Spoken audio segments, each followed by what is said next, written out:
মাতৃভাষা ভালদৰে শিকিবলৈ কেইটা স্তৰ পাৰ হ'ব লাগে?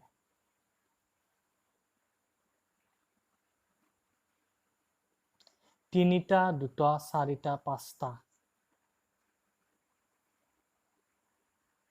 মাতৃভাষা ভালদৰে শিকিবলৈ হ'লে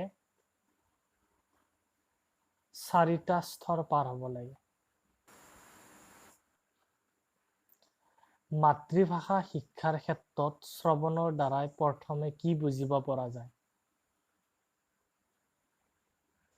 ভাষা, সাহিত্য, গীত, কবিতা।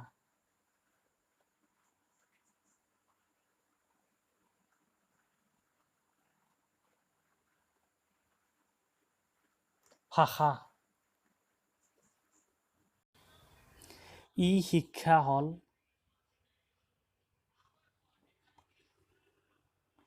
সক্ৰিয়ভাৱে হাৰ্ডৱেৰৰ ব্যৱহাৰ, তথ্যচিত্ৰ, দূৰশিক্ষা।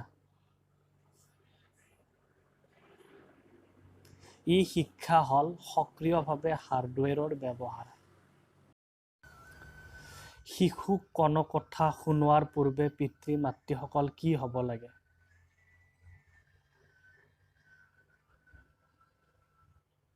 সাহসী, উৎসাহী, সতৰ্ক, অভিমানী। শিশুক কোনো কথা শুনোৱাৰ পূৰ্বে পিতৃ-মাতৃসকল সতৰ্ক হ'ব লাগে। ধ্বনিবোৰ কেনেকৈ উচ্চাৰণ কৰিব লাগে? ডাঙৰকৈ, সৰুকৈ, বুজি পোৱাকৈ, সঠিকভাৱে।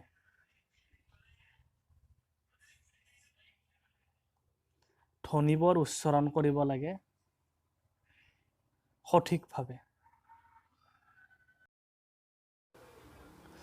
বিদ্যালয়ত উচ্চাৰণৰ অনুশীলনৰ কাৰণে কি ব্যৱস্থা ল'ব পাৰি?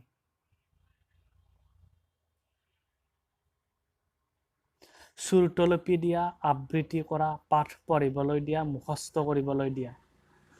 বিদ্যালয়ত উচ্চাৰণৰ অনুশীলনৰ কাৰণে ব্যৱস্থা ল'ব পাৰি পাঠ পঢ়িবলৈ দিয়া।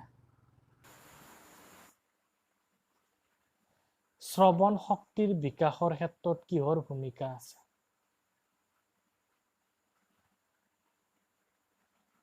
ভৌগোলিক অৱস্থানৰ, পাৰিপাৰ্শ্বিকতাৰ, সমাজৰ, বিদ্যালয়ৰ।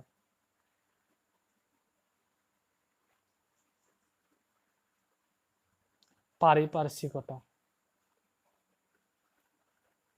ল'ৰা-ছোৱালীৰ কাণত পৰা কথা-বতৰাবোৰে কি চৰিত্ৰ গঠন কৰে? নৈতিক, দুষ্ট, কথকি।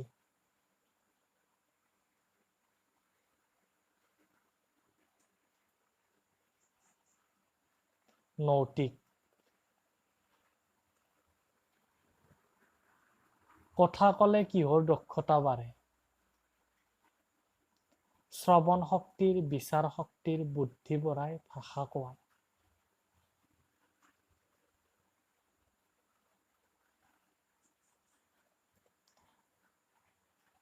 ভাষা কোৱাৰ। ভাষা শিক্ষাৰ প্ৰাৰম্ভিক কালত কি জ্ঞানৰ প্ৰয়োজন নহয়? ব্যাকৰণৰ, ভাষাৰ উদ্ভৱ, ভাষাৰ বিকাশ।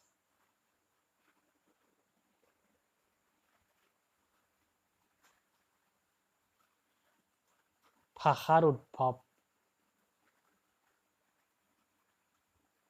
কিমান বয়সৰ পৰাই পৰ্যাপ্ত ভাষাৰে নিজৰ মনৰ ভাৱ প্ৰকাশ কৰিব দিব লাগে? 3ৰ পৰা 4 বছৰ, 2ৰ পৰা 5 বছৰ, 6ৰ পৰা 7 বছৰ, 5ৰ পৰা 7 বছৰ।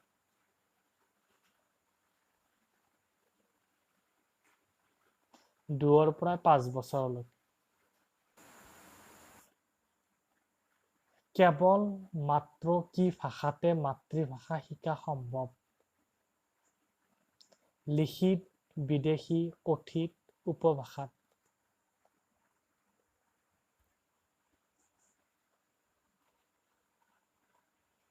কথিত। লিখনৰ অভ্যাস প্ৰাথমিক স্তৰত কেতিয়া কৰিব লাগে? স্কুললৈ অহাৰ লগে লগে ঘৰত থকা কালত খেলা ধূলাৰ মাজতে বন্ধু বান্ধৱৰ লগত থকা সময়ত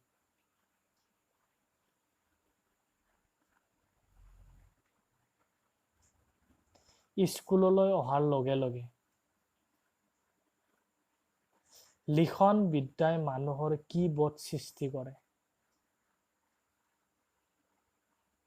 আত্মা অভিমানবোধ, দেশপ্ৰেমবোধ, ৰুচিবোধ, জাতীয়তাবোধ।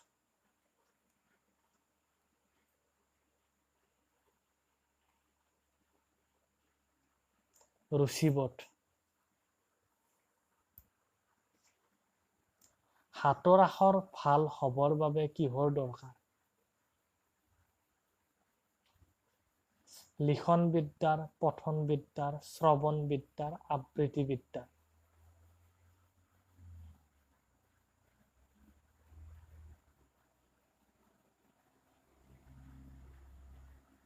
লিখন বিদ্যাৰ। অনুগ্ৰহ কৰি ছাবস্ক্ৰাইব কৰিব চেনেলটো।